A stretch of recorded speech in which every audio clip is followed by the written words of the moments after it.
সবাইস creative ব্লগসের আর একটা fresh ব্লগে তোমাদের সবাইকে ওয়েলকাম। সকালবেলা আজকে একটু তাড়াতাড়ি উঠে পড়েছি, যদিও আজকে ছুটির দিন। এটা জন্মাষ্টমীর ব্লগ, ঠিক আছে। বাড়িতে জন্মাষ্টমীর ছোটোখাটো হলেও একটু সেলিব্রেশন তো হবে, যেহেতু গোপুসোনা বাড়িতে আছে, তো তার একটা টেনশানও কিন্তু পেছনে আছে। যতই আগে থেকে প্রিপারেশান করে রাখি না কেন, বাড়িতে দেখবে কোনো কাজকর্ম হলে বা কোনো অনুষ্ঠান হলে বাড়ির যার উপরে মাথার উপরে এই ভারটা থাকে তার কিন্তু একটু হলেও অল্প স্বল্প টেনশান থাকেই। তো সে কারণে সকাল সকাল ঘুম থেকে উঠে পড়া, মানে ছুটির দিন থাকলে যেটুকু লেট হয় সেটুকুও করিনি, তাড়াতাড়ি উঠে ফ্রেশ হয়ে চলে এলাম। আর সকালবেলা একটু নিজেকে আয়নার সামনে দাঁড় করিয়ে একটু এই যে দেখা হয়, আর একদম স্নানের পরে আজ সেটাও হবে কি না সেটা নিয়েও চাপ আছে। তো যাকে রাত্রিকালকে জানো তো বেশ কিছুটা ওই ডেকোরেশনের কাজ করে বলে বসেছিলাম। তার আগে রাত্রের পুরোটা কমপ্লিট করতে পারিনি, কারণ হচ্ছে আমাদের এখান থেকে একটু পদযাত্রা বেরিয়েছিল, তাতে আমি অংশগ্রহণ করেছিলাম। তো সেখান থেকে এসে ভীষণ টায়ার্ড হয়ে গেছে, অনেকটা হাঁটাহাঁটি হয়েছে। তো সেই জন্য পুরোটা আর কমপ্লিট করতে পারিনি। মাথার উপর ওই চাপটাও রয়েছে, মানে আগের দিনের কাজটা এখনও পরের দিনের জন্য রয়ে গেছে। তাহলে কি হবে বল, আজকের কাজ তো সকাল থেকে একদম শিডিউল হয়ে রয়েছে। ওই যে 2-5 মিনিট জানলায় দাঁড়িয়ে শুধু কিন্তু বাইরের সবুজটাকে উপলব্ধি করি না, সঙ্গে তারপরের পরের প্রোগ্রামগুলোও একটু ভাবনা চিন্তা করে নিই। তো যাই হোক, কাজকর্ম সব শুরু করে দিলাম। ওদিকে চায়ের জলটা বসিয়ে এসেছি, আর সকালের বিছানাটা যতক্ষণ না ঠিকঠাক হবে ততক্ষণ তো মনেই হবে যেন ঘরটা ফ্রেশই হচ্ছে না, ঘর মানে নোংরাই হয়ে আছে। আর নিচের কাজও আছে, সেগুলো একটু কমপ্লিট না করে নিচের মানে রুমগুলোকে ঝাড় দেওয়াও যাবে না। তো সেটা একটা ব্যাপার আছে, ওই জন্য ফটাফট আগে বেডগুলোকেই ঠিকঠাক করে নিলাম। ওই রুমে ছেলে এখনও ঘুমোচ্ছে, তো ওকে এত সকালে ডাকেনি। আমি উঠে আগে আমার রুমটাকে আগে রেডি করে নিচ্ছি, একটা করে একটু করে সারতে হয়ে যাবে। আর আজকে পুরো ঘড়ির কাঁটাকে মেপে কাজ করতে হবে, নাহলে একার হাতে সব কিছু সামলানোটা খুবই আজকে মুশকিল হয়ে যাবে। আমি বাড়িতে জন্মাষ্টমী পুজো করি যে আমি কিন্তু উপোস থাকি না। হ্যাঁ, ভাতটা খাই না, মানে পরোটা রুটি এরকম টাইপের শুকনো জিনিসই খাই, কারণ উপোস করে থাকাটা আমার পক্ষে সম্ভব হয় না। একদম খুব সকালের চা।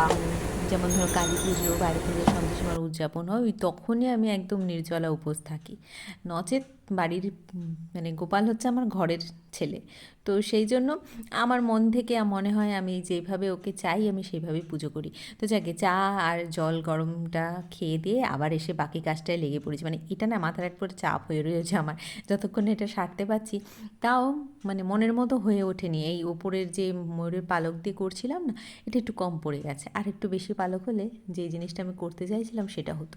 তো ঠিক আছে, যেটা হয়েছে সেটাই নিয়ে এখন সন্তুষ্ট থাকতে হবে, কারণ হাতে আর সময় নেই, ওটা নিয়ে বেশিক্ষণ বসে থাকা যাবে না।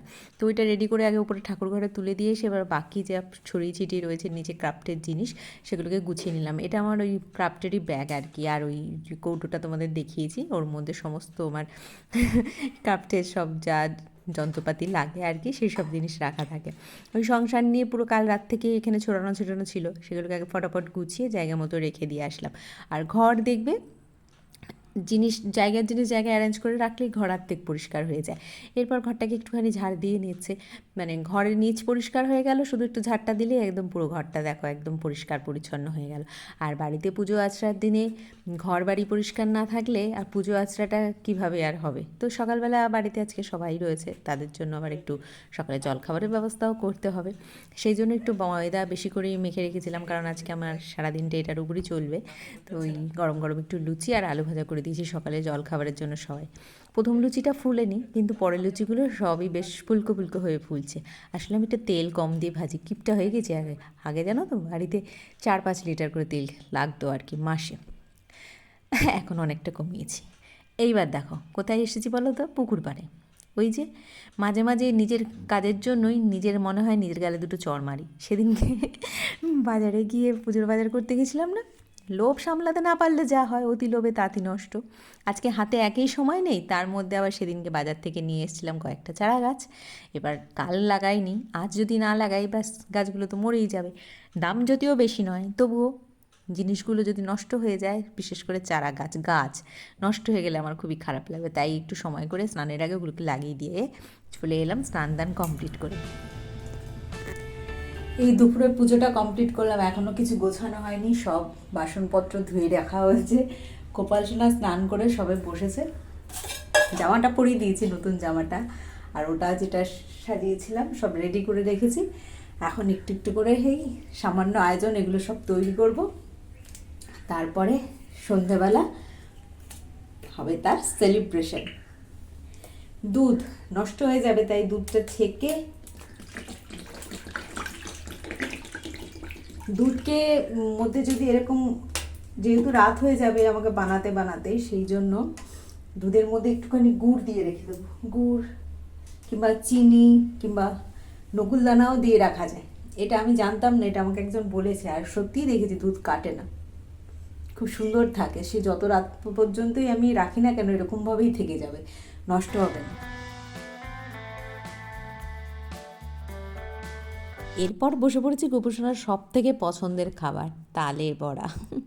তাল তো এই সময় পাওয়াই যায় না, কারণ এবার দেখলাম বাজারে অনেকটাই তাল অ্যাভেলেবেল আছে, কারণ মোটামুটি সবার কাছেই, দোকানদারদের কাছেই তালটা ছিল। তো একটা কোয়া ব্যাড করে গোপুসোনার মতনই করব, কারণ অত বানানোর মতো আমার সময় হবে না। আর রান্না মানে আলাদা কোনো তো রান্নাঘর নেই ঠাকুরের জন্য, এই ঠাকুরের মন্দিরের ভেতরেই একটা সাইডে জায়গা করে নিয়ে আমি ঠাকুরের জিনিসপত্র সব তৈরি করি।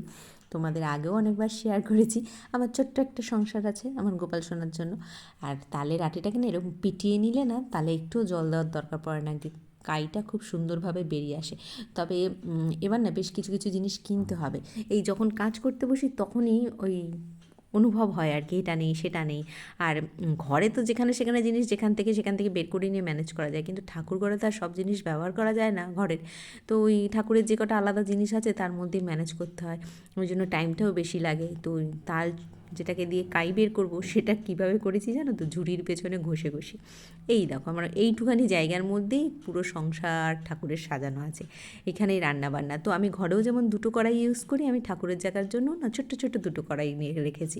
100 টাকা করে বিক্রি হয়, দেখবে পাড়ায় আসে হরেক মাল। কড়াইগুলো কিন্তু পাতলা নয়, ভারী। তো ওখান থেকে দুটো কড়াই রেখে দিয়েছিলাম অল্টারনেট করে, মানে একটাতে ধরো নামিয়ে মানে তেলে ভাজছি, তেলটা দিয়ে জিনে রাখছি, আরেকটার মধ্যে অন্যটা ততক্ষণে রেডি করে রাখছি, তাহলে কি হয় চটপট হয়ে যায়। একার হাতে কাজ করতে গেলে এরকমভাবে একটু অ্যারেঞ্জ করতেই হয়, না হলে না অনেকটা সময় লেগে যাবে। তবুও আমার সব কিছু এতগুলো আইটেম বানিয়ে অল্প অল্প করে হলেও আমাকে তো সব রেডি করতে হয়েছে। তো বানিয়ে মোটামুটি 10টার মধ্যে আমার সব কিছু কমপ্লিট করে নিয়েছি, বসেছি আমি সন্ধ্যের পর 6টার দিকে। তো এদিকে আমি লুচিগুলো আগে ভেজে নিয়েছি, কারণ লুচিটা ফ্রেশ তেলে ভাজলে লুচির কালারটাও ভালো থাকবে, আর তালের পকোড়া টকোড়া ভাজার সময় আগে ভাজলে না তখন তেলটার মধ্যে একটা গন্ধ চলে আসবে তালের, ওই জন্য লুচিটা আগে ভেজে তুলে নিলাম। আর তার মধ্যে কিন্তু আমি ওদিকে তালের কাইটা মোটামুটি বের করে নিয়েছি এর ফাঁকে ফাঁকে। তো একটু একটু করে সব কাজই গুছিয়ে নিচ্ছি, সম্পূর্ণটা তো তোমাদের দেখানো সম্ভব হচ্ছে না, কারণ এই 10 মিনিট 11 মিনিটের ব্লগে পুরোটা আর কি করে দেখানো যাবে বলো। আর কম বেশি সবাই আমরা করি, তো আমি কিভাবে করলাম সেটাই তোমাদের সাথে আজকে শেয়ার করলাম। আর যদি তোমাদের ভালো লাগে অবশ্যই আমাকে কমেন্ট করে জানিও। আর যদি কোনো নতুন বন্ধু আজকে ফার্স্ট টাইম ব্লগটা দেখে থাকো, তাহলে অবশ্যই আমার পরিবারের একজন হয়ে আমার চ্যানেলটা সাবস্ক্রাইব করে আমার সাথে দেখে যেও। আর জানো তো এর মধ্যে না আমি আগে থেকেই কাইটার ভেতরে সুজি ময়দা দিয়ে রেখে দিয়েছিলাম, কারণ সুজিটা একটু ফুলবে, আর তালের মধ্যে তো অলরেডি জল আছে। আর এই মালাটা জানো তো এইটুখানি পুচকে মালা গেঁথে দিয়েছে, তাই নিয়েছে 50 টাকা। তাও তো সন্ধেবেলা মিস্টার সাহা গেছে, মিস্টার সাহার তো খুব জ্বর, এই জ্বর নিয়েই গোপাল সোনার মালাটাই আমার আনা হয়নি, নাহলে আমি একদিন সব কিছুই বাজার করে নিয়ে এসেছি, শুধু মিষ্টি দই আর মালাটুকুই বাকি ছিল। তো ওই নিয়েই গেল, তার মধ্যে আবার মুষলধারে বৃষ্টি নেমেছে সন্ধ্যের দিকে। তো আমি আর বাইরে বেরোতে পারছি না, কারণ এদিকে আমি তো পুরো সব সাজিয়ে গুছিয়ে নিয়ে বসেছি। ওদিকে তালের ওইটা রেডি করে রেখে আমি এদিকে নারকেলটাও কুড়ে নিয়ে একটু গুড় দিয়ে ভালো করে মাখিয়ে রাখছি, অল্প কটাই নাড়ু করব। আবার ওইদিকে কড়াইতে দেখো চাপিয়ে দিয়েছি আলুর দম। আজকে আমার কি মন জেগেছে গোপাল সোনার জন্য একটু ঝাল ঝাল কিছু বানাবো, প্রত্যেকবারই সুজি সিমুই এইরকম নাড়ু এগুলোই দিই, তো কোনোবার ঝাল ঝাল কিছু বানানো হয় না। তো আজকে কেন জানি না আমার মন করছে, তো আমি জুঁই ফুলের মালা আনতে বলেছিলাম, তো জুঁই ফুলের মালা পাইনি, মানে ছিল শেষ হয়ে গেছে, যে গেঁথে দেবে তাও দিচ্ছে না, এত বৃষ্টি দোকানদারদেরও আর বিক্রি বাট্টা করার এনার্জি নেই আর কি। তো যাই হোক আমি ওই আর্টিফিশিয়াল ফুল দিয়ে একটু দোলনাটাকে ডেকোরেশন করে দিলাম, আর কিছু লাইট ছিল আমার কাছে, সেই সব লাইট টাইট দিয়ে একটু সাজিয়ে দিলাম। ওদিকে রান্নাবান্না হচ্ছে, তার ফাঁক ফোকরে একটু এরকমভাবে একটু সাজিয়ে গুছিয়ে দিয়েছি। মোটামুটি সব শেষ। এদিকে নারকেলটাও পাক এসে গেছে, দেখো নাড়ুরও পাকানো শুরু করে দিয়েছি আমি। অবশেষে এতক্ষণে গিয়ে সব কিছু জোগাড় করে উঠতে পারলাম। তা এখন ঠাকুর পুজো শুরু করব। গোপাল সোনা দোলনায় বসবে আর কি। মোটামুটি সব খাবার দাবার গোছানো হয়ে গেছে, তার ভোগ। চলো পুজোটা শুরু করা যায়।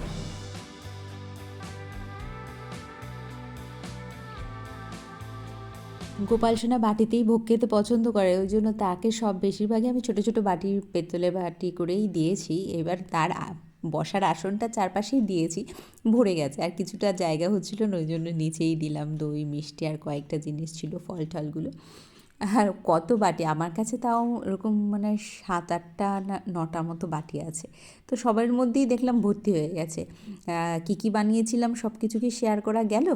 দেখো তাও বলে দিই কী কী বানিয়েছিলাম। অল্প একটু তালের বড়া বানিয়েছিলাম, নাড়ু বানিয়েছিলাম, আটকড়াই ভাজা ছিল, তারপরে লাড্ডু ছিল, দই ছিল, ফল ছিল, খইয়ের মোয়া ছিল, আর কি ছিল আমি ভুলে যাচ্ছি এখন।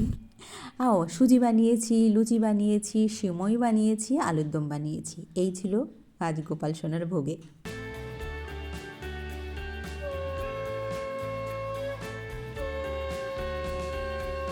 এক সময় তো আমার কিছুই ছিল না, ছোট্ট একটা দেয়ালে টাঙানো সিংহাসনেই তার আসন ছিল। আজ নিজের মতো একটু যাই মন চায়, যতটুকু পারি ততটুকু ওর জন্য যে তৈরি করতে পারি, এটাতেই আমি সন্তুষ্ট। এই যতটুকু আমাকে দিয়েছে এটুকুই আমার বজায় থাকুক, এটাই আমি চাই। তো আজকের ব্লগটা এখানেই রাখি। সবাই ভালো থেকো, সুস্থ থেকো।